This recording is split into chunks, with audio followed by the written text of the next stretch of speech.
같이 읽겠습니다. 시작. 그런즉 너희는 먼저 그의 나라와 그의 일을 구하라. 그리하면 이 모든 것을 너에게 더하시리라. 아멘. 기도하겠습니다.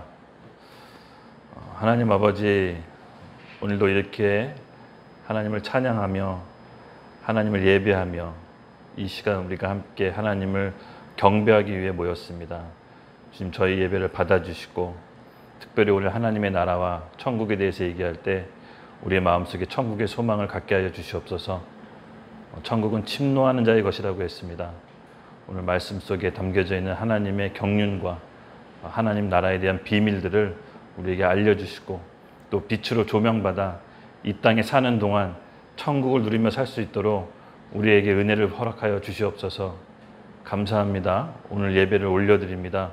예수님의 이름으로 기도드렸습니다. 아멘. 네.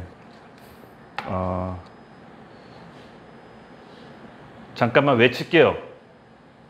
회개하라, 천국이 가까이 왔다. 같이 한번 큰 소리로 외치겠습니다. 시작. 회개하라, 천국이 가까이 왔다. 아멘.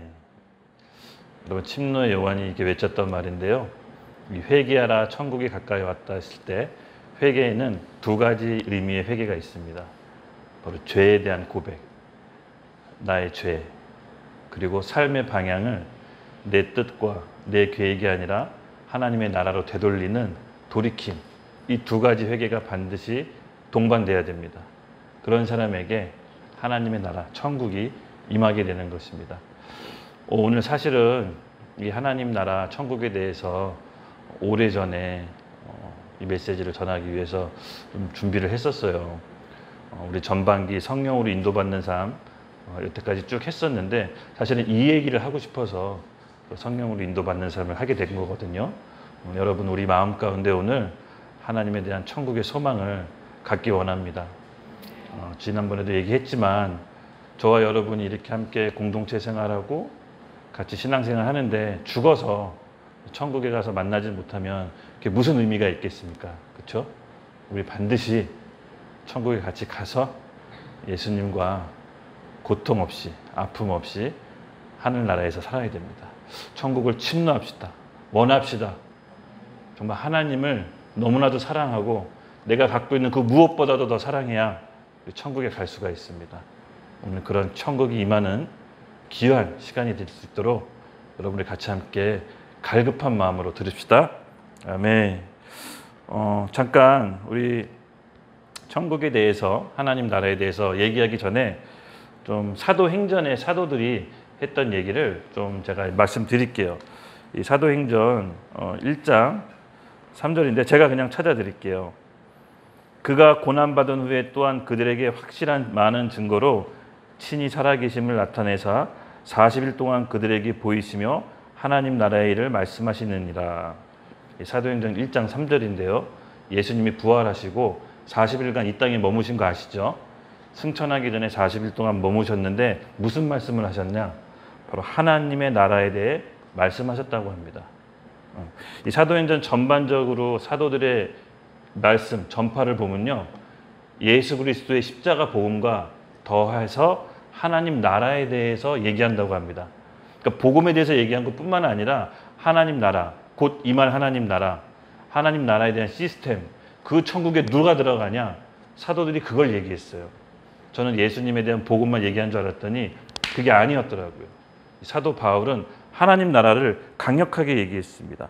이 사도행전 28장 30절부터 31절인데요. 제가 읽어드릴게요. 바울이 온 이태를 자기 셋집에 머물면서 자기에게 오는 사람을 다 영접하고 하나님의 나라를 전파하여 주 예수 그리스도에 관한 모든 것을 담대하게 거침없이 가르치더라. 예수 그리스도와 함께 하나님 나라에 대해서 담대하게 거침없이 가르쳤다고 합니다. 사도행전 8장 12절을 보겠습니다. 사도행전 8장 12절에는 빌립이 하나님 나라와 및 예수 그리스도의 이름을 관하여 전도함을 그들이 믿고 남녀가 다 침례를 받으니, 이 빌립이 사마리아 땅에 예수님을 믿고 거듭난다는 소식을 듣고 사마리아에 가서 이제 하나님 나라에 대해서, 예수님에 대해서 가르쳤다고 합니다. 이 하나님 나라. 여러분 궁금하시죠? 이게 뭘까요? 한 나라에는 그 나라를 통치하는 법이 있습니다. 마찬가지로 영적 세계에도 하나님 나라가 통치하는 법이 있는데요.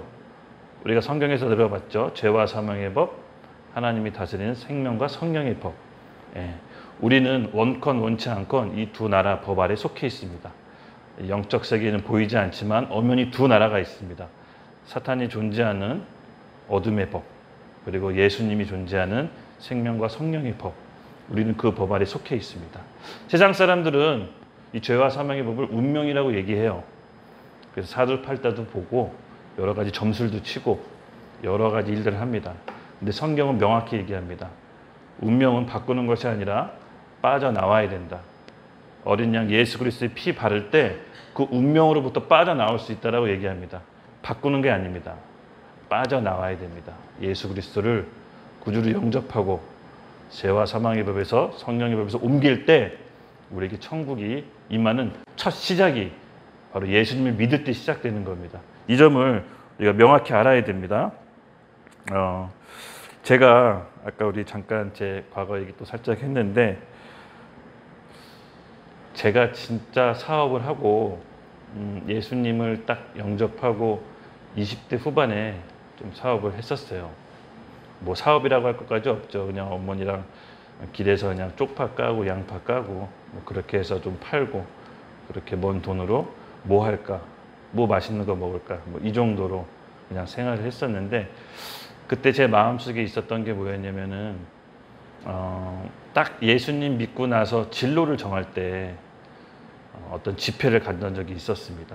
근데 그 집회에서 그때 초청된 강사가 저한테 이런 말을 했어요. 마지막 집회 때 사람들 초청하잖아요. 그 기도받을 분들 나오라 그래서 제가 이제 나갔는데 뭣도 모르고 예수님 믿은 지도 얼마 안 됐는데 그 사람이 저한테 이런 말을 했습니다. 형제요. 형제요 그런지 못해. 형제님, 뭔가 갈등하는 모습이 보이는데 그의 나라와 그의 의를 먼저 구하십시오라고 저한테 얘기해 주셨어요. 그 얘기를 딱 듣는데 그의 나라 그의 의, 그래서 성경 구절을 찾아봤습니다. 그랬더니 그의 나라와 그의 의를 먼저 구하라, 그럼 나머지 것을 더한다. 저는 그 뒷부분이 좀 더 땡겼어요. 나머지를 더해 주신다. 근데 하나님 나라와 그의 의를 구한다라는 게 그때는 무슨 말인지 잘 몰랐어요. 그냥 어렴풋이 하나님 나라와 의를 구하는 게 뭘까 알고 싶지만 그게 딱히 뭔지는 손에 잡히진 않았어요. 그리고 시간이 흐르고 어머니께 제가 장사를 하겠다라고 얘기하고 본격적으로 이제 시장 일을 하게 됐는데 너무 힘들었어요. 왜 힘들었냐면은 밤에 일어나고 낮에 자는 일이라 되게 힘들었어요. 매일매일 가게 가면 어떻게 여기를 도망갈까 이 생각밖에 안 했어요. 어떤 핑계를 대고 이 일을 그만둘까, 교통사고를 일부러 한번 당해볼까, 막 이런 온갖 잡생각을 하면서 도저히 못 참겠다. 그러면서 하루하루를 버티고 있는데 너무 힘들 때면 또 기도하게 됐어요. 예수님 믿은 지 얼마 안 됐지만 또 기도하는 거를 처음부터 그렇게 신앙생활을 했던 것 같아요. 사람이 힘들면 기도하게 되잖아요. 그래서 기도했는데 어김없이 이 말씀을 주세요. 너희는 먼저 그의 나라와 그의 의를 구하라. 또 이 말씀을 주시더라고요. 여러분, 이렇게 일을 하거나 사업을 하다 보면, 직장 생활 하시는 분들은 잘 모를 거예요. 사업을 하다 보면은 정말 단돈 30만 원, 15만 원이 없어 비굴해질 때가 있어요. 너무 힘들면 그 돈이 없어서 힘들어요. 그러면 그때마다 하나님이 돈은 안 주시고 이 말씀 주세요. 성하나 먼저 그의 나라와 의를 구하라. 하나님 지금 돈이 필요합니다. 돈. 아니, 돈을 주셔야죠. 이렇게 항변한 적도 있어요. 당장 돈이 없는데 무슨 하나님의 나라입니까? 무슨 하나님의 의입니까? 그런데 하나님 말씀 없으세요. 신앙 초기였는데 계속 그 말씀을 주세요. 또 그렇게 시간이 흘렀어요. 그리고 한 번은 사업이 어느 정도 커지고 직원들도 생기면서 그 다음부터 돈이 큰 액수가 돌기 시작했는데 정말 어느 날은 큰 돈을 막아야 됐었어요. 제 기억으로는 한 1,200만 원을 막지 않으면 이게 지금 부도가 날 판이었습니다. 근데 또 기도했는데 하나님 어김없이 돈 안 주세요.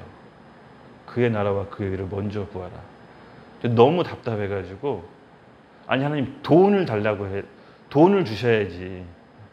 무슨 그의 나라와 그의 뚱딴지 같은 소리입니까? 하루 이틀도 아니고 돈을 주십시오. 하나님 딱 그 말씀을 주세요. 그리고 한 번은 너무 힘들어가지고 그렇게 혼자 하나님께 얘기하다가 눈물만 하염없이 나오더라고요. 정말 눈물만. 그 책상에 제 사무실에 앉아서 눈물만 하염없이 나오다가 갑자기 이런 생각이 들었어요. 하나님이 이렇게 여러 번 반복적으로 말씀하시는 건데 내가 이게 뭔지는 한번 알아봐야겠다. 도대체 그의 나라가 그의 의가 뭐지? 하면서 이런 기도를 하게 됐는데 지금도 생각이 나요. 중심으로 기도했었어요. 하나님, 제가 정말 힘든데 그의 나라와 의를 알고 싶은데 정말 그 말이 무슨 말인지를 모릅니다. 알려주세요. 하나님의 그의 나라와 그 일을 알고 싶은데 정말 제가 무슨 말인지 모릅니다. 알려주세요. 알아야 믿을 거 아닙니까? 알아야. 근데 그 말씀을 딱 듣고 하나님께서 기도에 응답하셨나 봐요. 돈을 주셨을까요? 안 주셨어요. 그리고 더 엉뚱한 말씀만 하세요.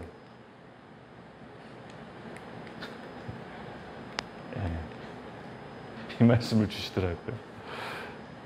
바리새인들이 하나님의 나라가 어느 때까지 임하나이까 묻건을 예수께서 대답하여 이르시되 하나님 나라는 볼 수 있게 임하는 것이 아니라 또 여기 있다 저기 있다 하는 것도 못하리니 하나님 나라는 성안이 네 안에 있다. 정말 엉뚱하고 뚱딴지 같은 소리를 하시더라고요. 근데 마음은 좀 진일보했다는 느낌 들었어요. 왜냐하면 그의 나라와 그의 의만 그 말씀만 보여주셨다가 뭔가 다른 말씀을 주셨는데 여전히 돈이 필요했지만 기분이 나쁘진 않았어요. 뭔가 내가 좀 진일보했다. 하나님 나라는 여기 있는 것도 아니고 저기 있는 것도 아니고 내 안에 있다. 더 오리무중했지만 마음은 한편으로 뭔가 하나 딱 첫 단추가 풀린 것 같은 느낌이 들었습니다. 저게 뭘까? 내 안에 있다. 하나님 하나가 내 안에 있다는 게 도대체 뭘까?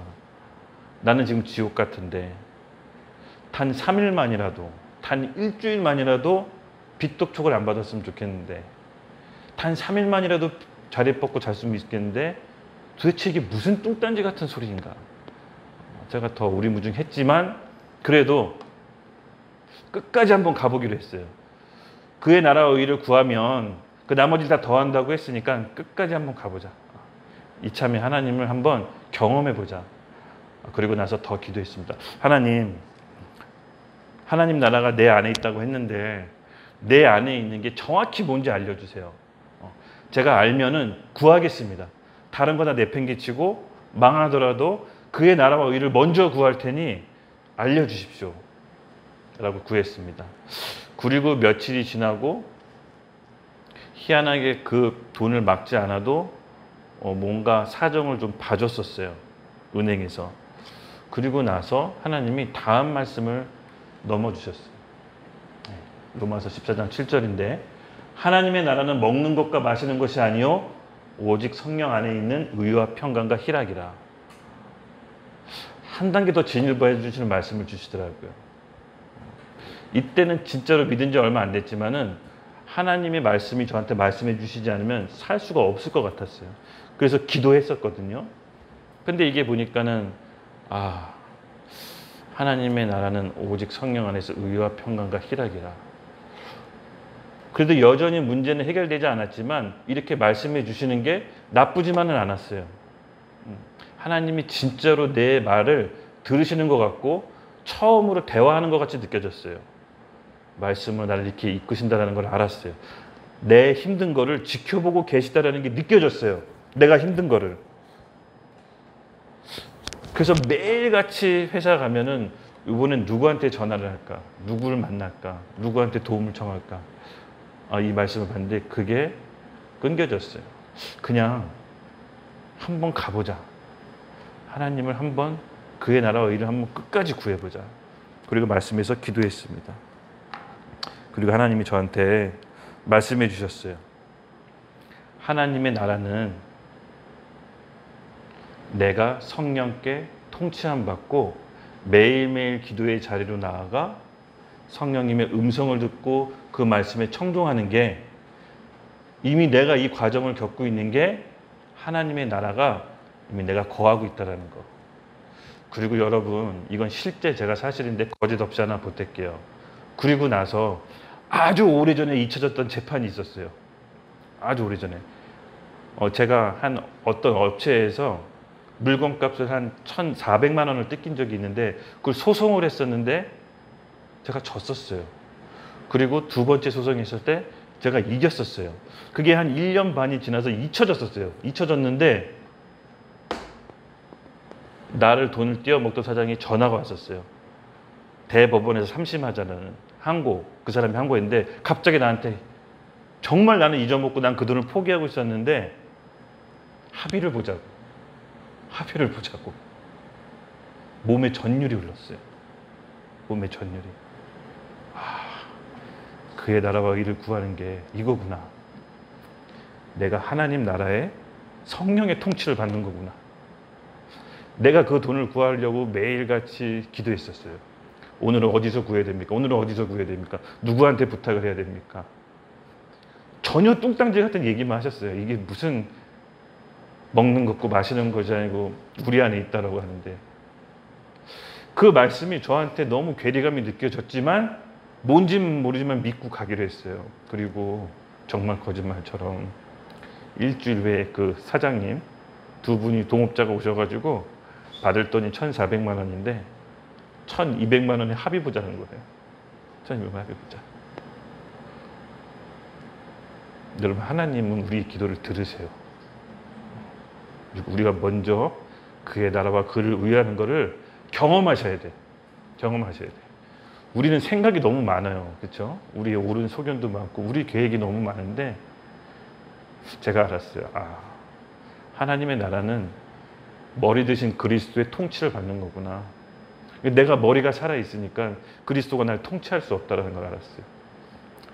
어떤 어려운 순간, 위험한 사건에 제가 알았어요. 하나님은 그거를 우리를 기도의 자리로 초청하신다는 거. 그게 하나님 나라에 우리가 들어가는 겁니다. 의와 평강과 희락이 제 안에 딱 임했어요.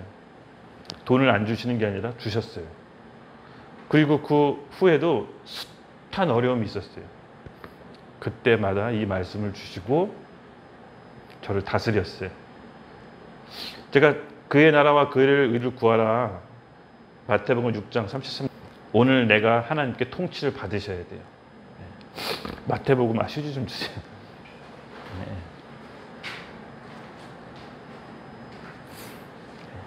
고맙습니다.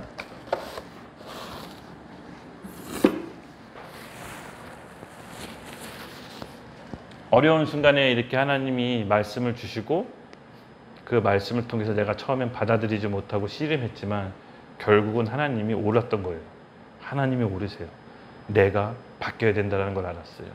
하나님은 나한테 최고의 순간에 최고의 타이밍에 최고의 것을 주신다는 것을 제가 경험했어요. 그러니 제가 어떻게 했습니까?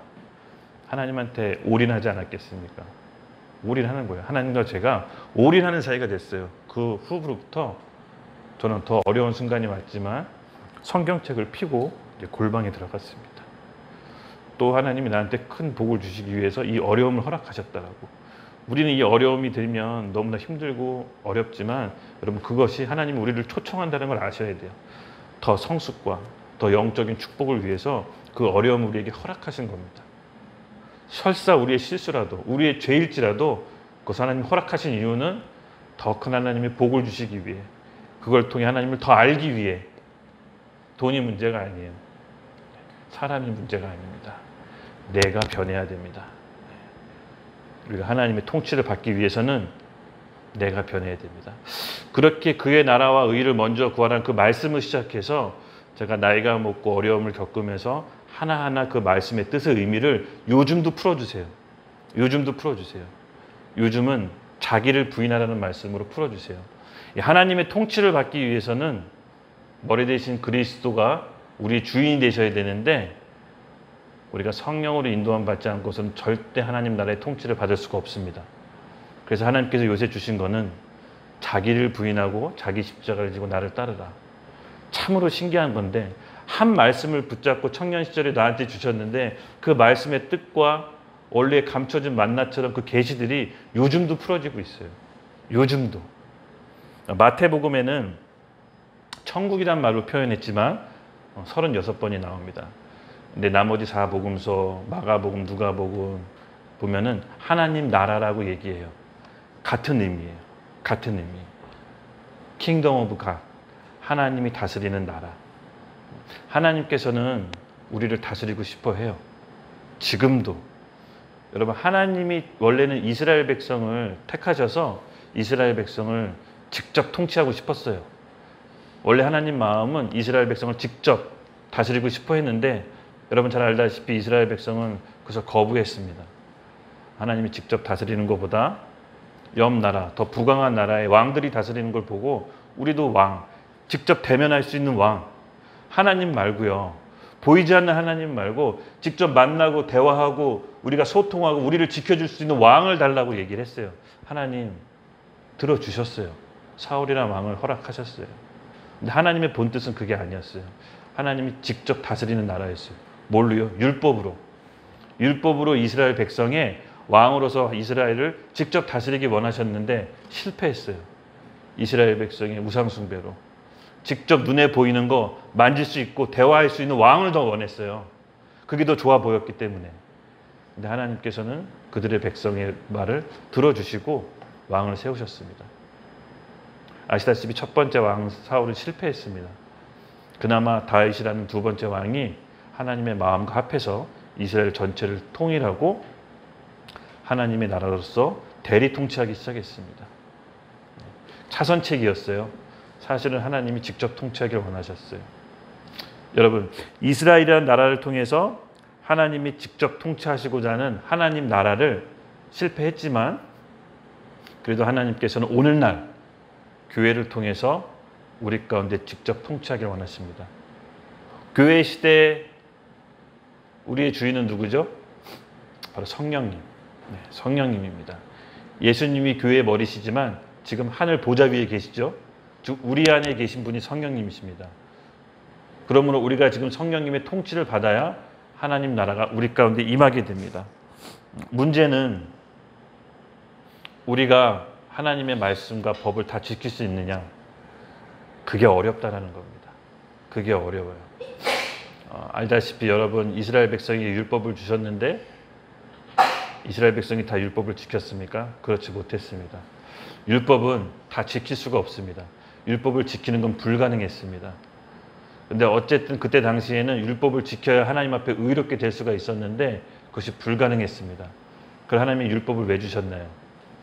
율법을 다 지키라는 게 아니라 율법을 통해서 넘어져서 하나님 없이는 살 수가 없다는 걸 인정하라는 뜻에서 율법을 주신 겁니다.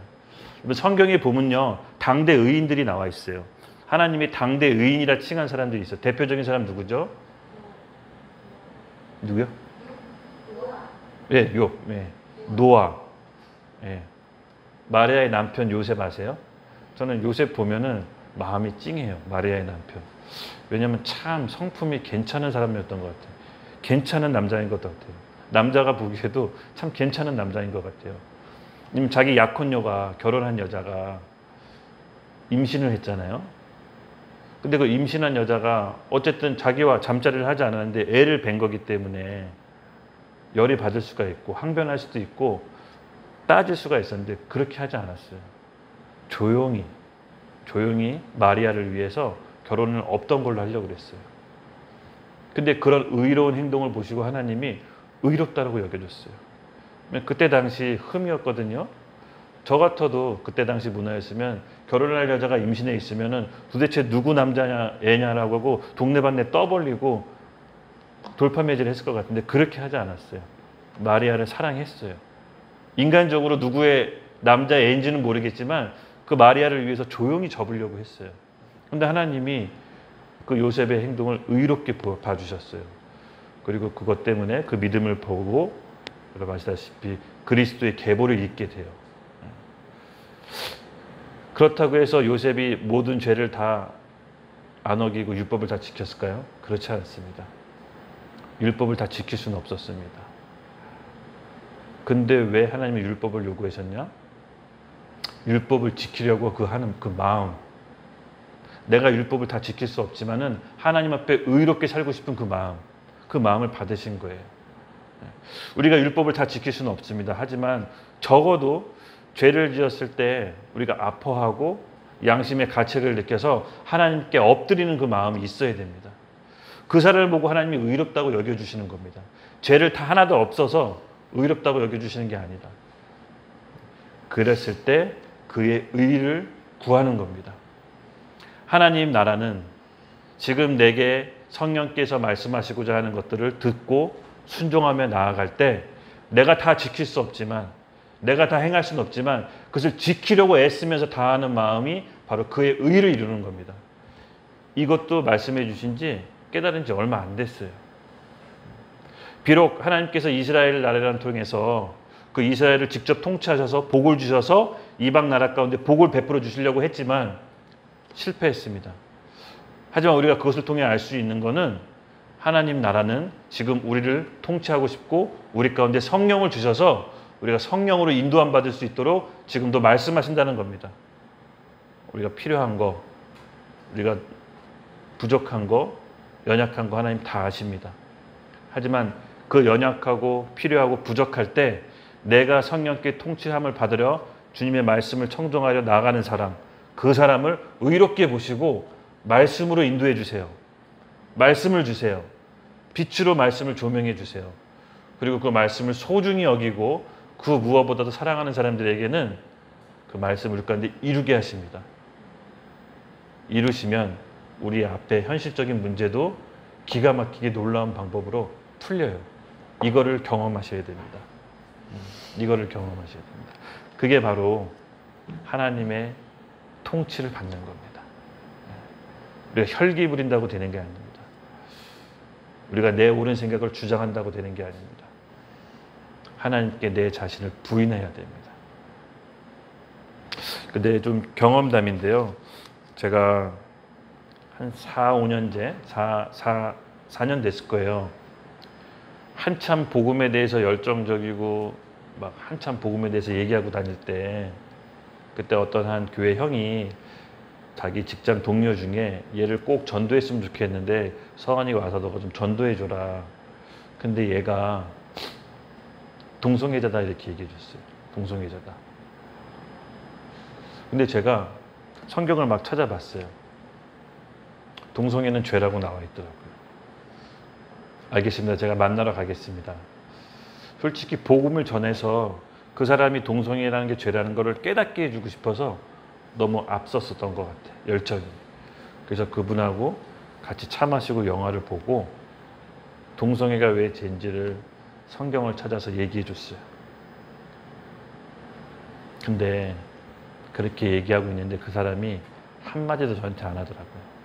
한마디를 어떤 얘기를 안 하고 그렇게 헤어졌어요. 밥 먹고. 근데 그렇게 밥 먹고 헤어지고 딱 집에 오는데 성령께서 내 안에서 강한 책망을 하시더라고요.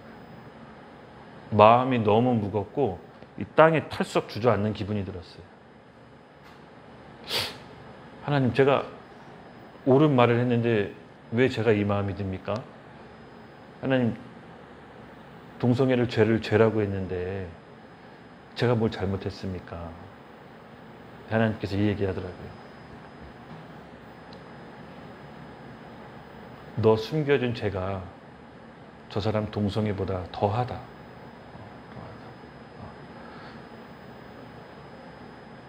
형제에게 노하거나 나가라고 하거나 미워하고 판단하면 지옥 간다라는 마태복음 5장 22절 말씀을 딱 보여주셨어요. 말씀을 딱 보여주셨어요. 손이 부들부들 떨렸어요. 제가 진짜로 말씀이 살아서 움직여서 양날의 날선 검처럼 제 골수와 관절을 찔러 쪼개더라고요. 만약에 그 형제가 네가 아무리 옳은 얘기하고 아무리 맞는 얘기해서 실족한다면 연자맷돌 쥐고 바다에 들어가라. 너무 무서웠어요. 너무 무서웠어요. 제가 몰랐습니다. 제가 진짜 몰랐습니다. 저는 이게 하나님 위한 길이라고 생각을 했습니다라고 제가 하나님께 정말로 회개하면서 기도했던 적이 있어요.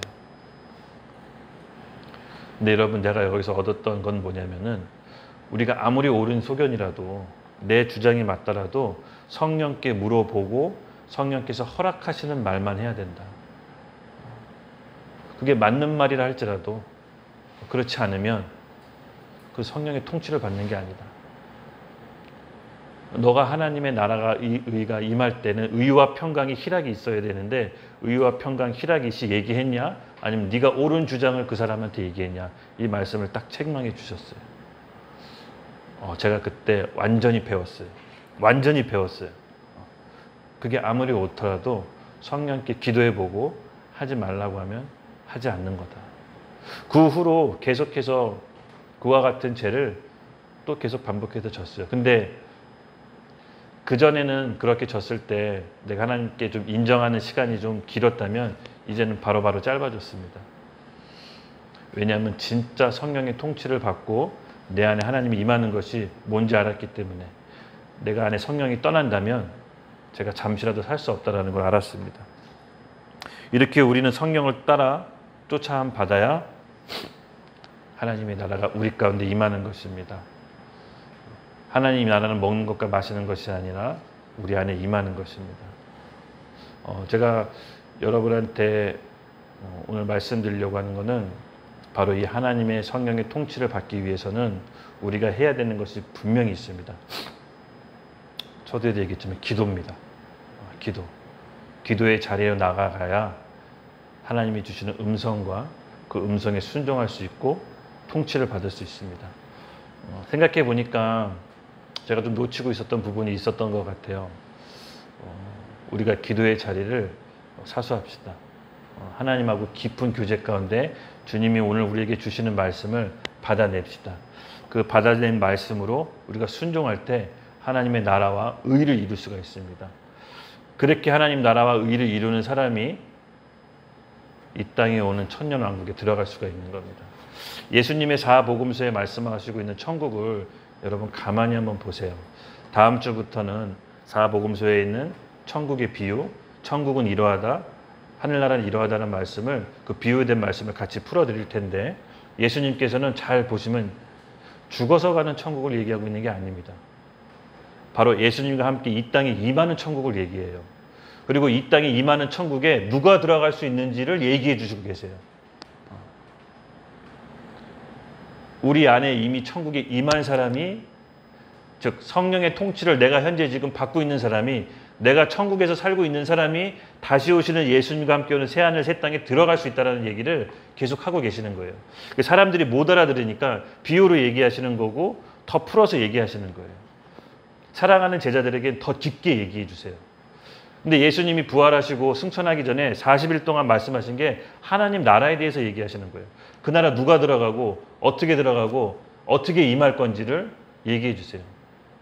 무화과 나무 잎이 나고 계절이 바뀌면은 세상이 바뀔 때라는 걸 증조를 알라고 했어요.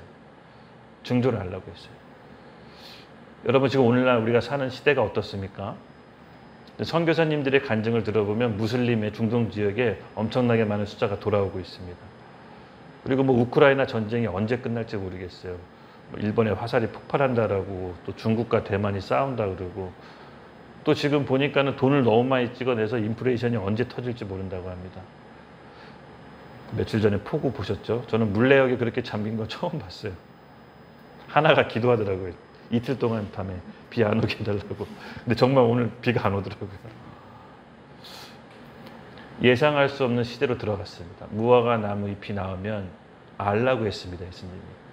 여러분, 우리가 지금 이 사는 시대가 범상치 않습니다. 여러분 협박하려고 하는 게 아니라 지금 내가 살고 있는 시대를 정확히 알고 주님이 주신 증조라는 걸 알면 우리가 무엇을 준비해야 되냐. 여러분, 천국이 가까이 왔는데 뭘 준비해야 됩니까? 하나님께서 저한테 알려줬습니다. 그의 나라와 그의 의를 먼저 구하라. 이럴 때일수록 먼저 구해라. 어떻게 구하냐? 성령의 통치를 받아라. 성령의 통치를 어떻게 받느냐? 자기를 부인해라. 그렇게 매일매일 천국에서 살 때 예수님께서 어느 날 갑자기 인자가 올 때 그 천국에 들어갈 수 있는 겁니다. 왕과 제사장으로 예수님과 함께 다스릴 수 있는 권한이 펼쳐진 겁니다. 여러분 믿으세요? 소수지만 여러분 믿으세요. 오늘 우리 천국에 대한 하나님 나라에 대한 메시지를 하는 것은 천국을 누리라고. 자기 부인하는 게 뭔지는 정말 우리가 저번 시간에 누차, 그렇죠? 제가 많이 제 간증을 통해 얘기했습니다. 얼마 전에 그냥 또 하자면 제가 조금 게을러져가지고 집안 청소나 설거지를 안 했습니다. 좀 쌓여 있었습니다. 근데 우리 집사람이 저한테, 근데 제가 요구할 때 조금 기분이 언짢았어요. 아니 내가 마음에서 우러나서 해야지 왜 요구하지? 왜 명령하지? 근데 그때 하나님이 너 아직 살아있다. 청소해라.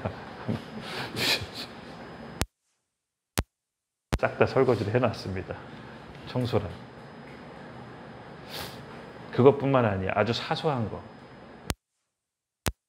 하게 했습니다. 나한테 했던 말이 너무 거슬려요. 근데 여러분 우리가 그걸 우리 그 사람 판단합니다. 그 판단하는 마음 자기 부인해라. 말했지만 형제를 여전히 미워하고 판단하면 우리는 지옥불에 간다라고 예수님이 직접적으로 얘기했어요. 하고 판단하는 걸 예수님이 너무나 싫어하세요. 서로 판단하는 걸 이참에 아예 끊어버려야 돼요. 끊어버려야 돼요. 아예 그냥 끊어버리세요. 그 첫 번째 시도가 뭐냐면은 기도예요. 아무도 우리 의의를 이룰 수가 없습니다. 단 한 개라도 자기 의의를 부인할 수가 없어요. 자기 힘으로 할 수, 누구한테 하게 허락하신다? 기도하는 사람에게. 그 문제를 갖고 기도하러 나오는 사람에게 하나님 죽을 수 있도록. 여러분 이게 엄청나게 큰 복인지 아셔야 됩니다. 누군가가 나한테 내 성질을 건드린다. 또 나의 혈기를 올려오고 나를 또 격동케 그런 사람이 있다라는 게. 왜냐면 아직 내가 거듭나야 되는 부분이 있다라는 거예요. 아직 내가 거듭나야 되는 감사해야 돼요. 그렇게 발견됐으면 여러분 기도의 자리로 나가서 십자가를 부인하게 해달라고 기도하셔야 됩니다. 하나님께서 매 순간 매 사건마다 신앙생활을 아무리 오래 해도 직분을 달고 뭐 아무리 높은 자리에 올라 이 부인이 안 되면요 천국의 삶을 결단코 누릴 수 없습니다. 다시 오시는 예수님이 새하늘 새 땅에 여러분 이게 엄연한 현실입니다. 우리가 신앙생활 하는 거 아까 서두에도 얘기했지만 우리 반드시 여기는 천국에 가야 됩니다. 저는 20대 후반에 얻었던 하나님의 이 말씀이었지만 지금도 이 말씀을 계속 의미를 계속해서 풀어주세요. 너무 감사해요. 부족하고 이 죄 많고 허물 많은 사람이었지만 포기하지 않고 매 사건마다 매 순간마다 십자가를 죽을 수 있도록 저한테 허락하세요. 아직 내가 죽어야 될 부분이 있구나. 그의 나라와 의를 여러분 먼저 구합시다. 나라와 의를 먼저 구했을 때 여러분에게 큰 은혜를 베풀어 주실 겁니다. 십자가에서 같이 기도할 때요. 한 2가지 정도 지도 제목으로 같이 좀 기도할 텐데 이 부분을 놓고 함께 기도합시다. 오늘 우리가 천국 임하도록 제가 서두에도 얘기했죠. 천국이 임한다라는 건 뭡니까? 통치를 받는 겁니다. 여러분 가운데 지금 마음속에 해결돼야 되는 부분들 그리고 사람 인간관계에도 문제들 어려운 부분 결과적으로 그 끝은 뭐냐면은 성령의 통치를 받으셔야 되는 거예요. 성령의 통치를 어떤 식으로든 끝나게 돼 있어요. 성령께서 알려주세요. 말씀으로 인도해 주십니다. 기도할 때 지금 이 순간 우리 가운데 성령의 통치를 받기를 원합니다. 원하셔야 돼요. 함께 세 주실 수가 있어요. 원치 않은데, 우리 마음이 원치 않은데 갑자기 은혜 주셔서 우리에게 성령의 은혜를 원하는 사람에게 성령의 은혜를 우리에게 부어주십니다.